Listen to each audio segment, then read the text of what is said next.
Good morning. I'm Dr. William Lee, and I need to tell you something that most doctors will never sit down and actually explain to you, even though they see it every single day. Most conversations about aging are backwards. People talk about lab numbers, blood pressure, cholesterol, hemoglobin A1C. They talk about scans and test results. And sure, those things matter. But here's what actually determines whether you're truly aging well. Can your body still do the things that make your life yours? Before every surgery, I assess each patient's physical reserve. How strong is their heart? How well do their lungs work? How easily do they move? How much physical stress can their body tolerate? And I've witnessed something almost nobody talks about. Two patients, same age, same surgery. One climbs onto the operating table without assistance, joking with the nurses. The other needs two people just to help them get up. That difference is not genetic luck. That difference is not random. And I'm going to show you exactly what's creating it, and more importantly, how to measure it yourself, right now, in your own living room. If you're between 60 and 80, and you're curious about what these 7 abilities actually reveal about your aging, type checking in the comments right now. That one word tells me you're here. You're thinking about your own health, and you're willing to take 2 minutes to evaluate yourself. I read every single comment on this channel. Every one. Your engagement is what makes this community work. Let's start with the obvious. Walking speed is a vital sign, not a suggestion, an actual vital sign used in medical research to predict longevity. People who maintain a brisk walking speed of 3 feet per second or faster live longer, recover better from illness, and bounce back from surgery more successfully than people whose pace has slowed. Grip strength predicts recovery. Your ability to stand on one leg predicts fall risk. Your ability to rise from the floor predicts functional independence. These aren't just interesting facts. These are predictors of how many more healthy years you have left. A serious fall in your 70s or 80s is one of the leading causes of losing independence altogether. One bad fall, one moment of lost balance, and suddenly you're not the person living their own life anymore. You're the person who needs someone else to carry groceries. You're the person who can't get up off the floor without help. You're the person who needs someone to drive you to appointments, to help you shower, to move you from your bed to a chair. That fear, the fear of becoming dependent, is real, and it's justified. Because for most people, that's exactly what happens when physical capability quietly declines 1 year at a time without anyone noticing. But there's something even deeper that nobody talks about. Your physical ability is directly connected to your cognitive function, your sense of self, and your social presence. When your body becomes weak, when you can't move easily, when you become afraid of falling, you start withdrawing. You stop going to places. You stop seeing people. You spend more time sitting alone. And research is clear. Social isolation and physical immobility accelerate cognitive decline. You're not just losing your body. You're slowly losing your connection to the world. You're losing the version of you that feels alive, engaged, present. You're becoming a spectator in your own life. That's what these 7 abilities actually measure. Whether you still have the physical capacity to show up as yourself, in your family, in your community, in your own life. Here's what most people don't understand. Your walking speed is a window into what's happening throughout your entire body. Walking efficiently requires your cardiovascular system, your muscles, your joints, your balance system, and your brain to work together in perfect coordination. When walking speed begins to slow, it's often the earliest visible sign that one of these systems is starting to struggle. Maybe your heart's capacity has declined. Maybe your leg muscles are weakening. Maybe your balance system is losing sensitivity. Walking speed reveals all of it. The research on this is overwhelming. Studies following older adults for decades have found that people who walk faster tend to live longer. A comfortable walking speed of about 3 feet per second or faster is associated with better health outcomes and lower mortality risk. Now, here's the encouraging part. Walking speed responds well to training. Regular walking, especially incorporating intervals where you intentionally increase your pace, can measurably enhance your walking speed even when you begin in your 70s or 80s. Evaluation. Time yourself walking a short distance at your comfortable pace. Track this number. Over months of regular walking and interval training, watch it improve. Your grip might feel like it measures just your hands, but grip strength actually reflects the strength of your larger muscle groups throughout your body. It's a proxy for what researchers call your physiological reserve, how much physical capacity your body has in reserve when things get tough. Research has linked low grip strength to higher fall risk, slower recovery after illness or surgery, and even reduced longevity. It's one of the simplest tests in medicine, yet it tells us extraordinary things about overall health. The good news: grip strength responds extremely well to resistance training. Carrying groceries, using resistance bands, basic strength work twice a week. These build grip strength at almost any age. Evaluation: if you have a grip strength meter, track your baseline. If not, try carrying something moderately heavy and notice how long you can maintain your grip without fatigue. Cardiopulmonary fitness is how efficiently your heart and lungs deliver oxygen to your working muscles. In research, we call this VO2 max. And here's something remarkable. VO2 max has emerged as one of the strongest predictors of longevity we have, stronger than smoking status, stronger than diabetes, stronger than most individual disease markers. The reason makes perfect sense. A body that can efficiently deliver and utilize oxygen has a greater reserve to cope with illness, surgery, infections, or the everyday demands of staying active. It's the buffer that keeps you functioning when life gets physically demanding. The remarkable part: cardiopulmonary fitness is one of the most trainable aspects of your health at any age. Regular aerobic activities, brisk walking, cycling, swimming, anything that raises your heart rate and keeps it elevated can measurably improve it even when you start later in life. Evaluation: if you have an Apple Watch or similar device, track your VO2 max over time. Without a device, notice how long you can walk or exercise at a brisk pace before feeling out of breath. Balance depends on your inner ear, your vision, your foot sensation, and your muscle strength, all working together while your brain coordinates everything in real time.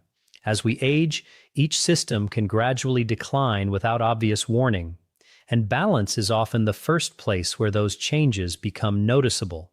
A serious fall isn't just an injury, it's one of the leading causes of losing independence, and most falls are preventable. They happen because balance declines silently, then one moment stepping off a curb, reaching for something, turning in bed, and suddenly you're on the floor. Balance training, standing on one leg, practicing Tai Chi, basic stability drills, has a remarkably powerful impact on preventing falls and maintaining independence. These aren't therapeutic exercises for people already at risk. These are foundational skills that keep you capable. Evaluation: stand on one leg with eyes open. How long can you maintain your balance without touching anything? 60 seconds is normal. Under 30 seconds is a sign balance training matters urgently. Your flexibility directly translates to what your body can actually do. Limited flexibility means limited reach. You can't bend to tie your shoes. You can't rotate to look over your shoulder. You can't lift something from a high shelf. Flexibility isn't just about bending further, it's about maintaining the range of motion that lets you live independently. And unlike what most people assume, flexibility responds extremely well to consistent stretching and movement. Evaluation: can you touch your toes without bending your knees? Can you rotate your spine far enough to look comfortably over your shoulder? Can you reach your hands behind your back and clasp them? These movements reveal where you're losing capability. Your legs are the foundation of independence. Strong legs let you climb stairs, walk on uneven ground, recover from a stumble, and move around your own home without fear. Leg strength declines roughly 3 to 8% per decade after 30. But here's the crucial part. That decline is not inevitable. Resistance training, squats, lunges, step-ups, can rebuild leg strength at 70 just like at 50. The stimulus is the same. The body responds the same way. Evaluation. Can you rise from a chair without using your hands? Can you climb a flight of stairs without needing the railing or feeling winded? Can you walk on uneven ground confidently? These are measures of leg strength that directly correlate with independence. This is the final and perhaps most important test. Sit on the floor. No chair, just the floor. Now, can you rise to standing without using your hands or arms for support? This single movement requires leg strength, core strength, balance, flexibility, and coordination, all working together at the same time. In many ways, it's a full-body stress test disguised as a simple movement. Research following adults over many years found something striking. Individuals who couldn't perform this movement without support had significantly higher mortality risk during the years that followed, compared with those who could. This isn't about being athletic. It's about whether your body still possesses the combined strength, mobility, and coordination required for genuine independence. If you need your hands to push yourself up, that's a clear signal that your strength and mobility need rebuilding. The good news, like all the others, this skill improves with training. Practice squatting, kneeling, and pushing yourself up from a low position. Within weeks, this movement becomes easier. Evaluation? Try it. Sit on the floor. Can you rise to standing without using your hands? Margaret is 74 years old. She lives in Denver with her husband of 48 years. 2 years ago, her walking had slowed noticeably. She tired after short distances. Her daughter noticed her holding the railing going upstairs. Margaret had stopped reaching things from high shelves. She'd ask her husband to tie her shoes because bending hurt. One day, Margaret stood too quickly and felt dizzy. She stumbled slightly. She didn't fall, her husband caught her, but the near miss terrified her. That's when the withdrawal started. She stopped going to her book club. She stopped walking at the park where she and her husband used to go together. She stopped visiting her grandchildren because she was afraid of falling while holding them. She spent most days sitting in her living room reading, watching the world go on without her. Margaret wasn't in pain. She didn't have a specific disease. She was just declining, getting weaker, becoming less herself each month. She told her daughter, "I feel like I'm disappearing." Her daughter was desperate. She brought Margaret to my clinic. I ran the 7 tests. Margaret's walking speed was 2 feet per second, well below normal. Her grip strength was 18 pounds, roughly half of what it should be for her age. She couldn't stand on one leg for more than 10 seconds. And the sitting-rising test? She needed both hands and significant pushing from her arms to get off the floor. But here's what mattered most. Margaret's lab work was normal. No diabetes, no heart disease markers, no major inflammation. By traditional medical measures, Margaret looked healthy. But by the measures that actually predict independence and quality of life, Margaret was declining rapidly. We designed a 12-week program, not because Margaret had a disease to treat, but because Margaret needed to rebuild physical capacity. Twice a week, Margaret worked with a physical therapist. Walk intervals to build cardiopulmonary fitness, squats and lunges to rebuild leg strength, resistance band work for grip, balance exercises, the sitting-rising test practiced over and over. At home, Margaret walked every day, not far, just around her neighborhood, but daily, consistently, building her cardiovascular capacity step by step. It was uncomfortable. Margaret was sore. Some days she wanted to quit, but her daughter came with her. Her husband cheered her on, and slowly, measurably, week by week, Margaret's capacity returned. 12 weeks later, I ran the tests again. Walking speed, 3.2 feet per second, above normal. Grip strength, 26 pounds, solidly healthy for her age. Standing on one leg, 45 seconds with eyes open. The sitting rising test. Margaret rose to standing without touching the floor once. Smoothly, confidently, without help. But here's what actually mattered. Margaret was different, not just stronger, different as a person. She went back to book club. She started walking in the park again with her husband, and they walked farther than they used to. She held her grandchildren without fear. She reached the top shelf in her kitchen without asking for help. She bent down to tie her own shoes. Margaret told me, "I got myself back. I didn't realize I was disappearing until I came back." Her husband said, "She laughs again. The same person I married is back." Margaret's story is not unique. I see versions of it regularly. People who were declining, who thought it was just aging, who didn't understand that their physical capacity was something they could rebuild. Margaret didn't have a disease that needed treating.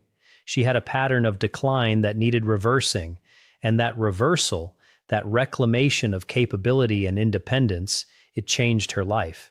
Here's what I need you to understand. Margaret's transformation wasn't because she had access to expensive medicine or cutting-edge treatments. It was because she addressed the fundamental truth about aging. Your body doesn't want to decline. Your muscles don't want to atrophy. Your cardiovascular system doesn't want to weaken. These things happen because of inactivity, not despite activity, and they can be reversed, not completely restored to age 30. That's not the point. But rebuilt to the level where you can live your actual life, pursue your actual interests, and remain yourself. That's what these 7 abilities measure. Not perfection, not athletic performance, just whether you can still do the things that make your life actually yours. Here's what I need you to hear, and I want you to really take this in. It is never, ever too late to begin. If you're 75 and you can't do half of these things, it's not because you're broken. It's not because your window closed. It's not because you're too old. Margaret was 74 when she started, and within 3 months, she rebuilt her life. At 82, at 85, at 90, your body still has the capacity to respond to the stimulus of movement, strength, and challenge.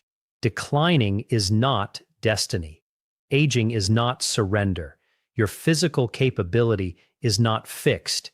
It's responsive, it's trainable, and it's the single most important factor determining whether you get to spend your remaining years as yourself or as a bystander in your own life. Think about what your life would look like if these 7 abilities were strong. You walk to where you need to go without getting tired. You carry your own groceries without struggling. You can reach the top shelf. You can bend down to tie your own shoes. You can play on the floor with your grandchildren without worrying about getting up. You can climb stairs without needing the railing. You can recover from a stumble without falling. You can live your own life on your own terms without needing someone to help you move through the world. That's not small. That's everything. I want you to know something. This community, the people who watch these videos, who take time to evaluate themselves, who share their results and their struggles and their progress in the comments, this community is extraordinary.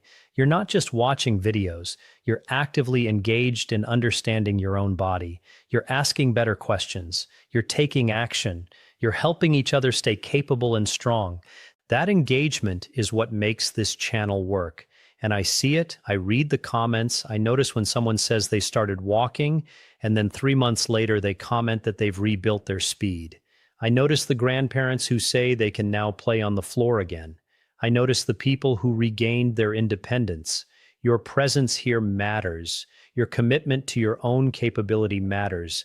You're not just individual stories, you're part of a movement toward aging differently. If this video resonated with you, I need 3 things from you right now. First, subscribe to this channel. Research-backed content about aging, capability, and independence drops every week. If you're serious about staying strong and capable through your 60s, 70s, and beyond, you don't want to miss these videos. Second, turn on notifications. Tap that bell, because when the next video posts, you'll be the first to know. And frankly, the people who stay engaged with this content make better decisions about their health. That matters. Third, and this is personal, comment below and tell me your result. Which of these 7 abilities can you already do? Which one are you going to focus on first? Your answer isn't just for me, it's for someone else watching who's in the exact same situation you are. Your comment, your honesty about where you are and what you're going to do, might be exactly what someone else needs to hear to start their own journey back to independence. I read every single comment. Not because I have to, because your story matters, and your commitment matters. And this conversation only works if we're building something together. Your body, your capability, your independence. That's what we're protecting here. That's the real measure of how well you're aging. I'm Dr. William Lee. Thank you for being here. I'll see you in the next one. Now go, test yourself on these 7 abilities, and start rebuilding where you need to. Your future self will thank you.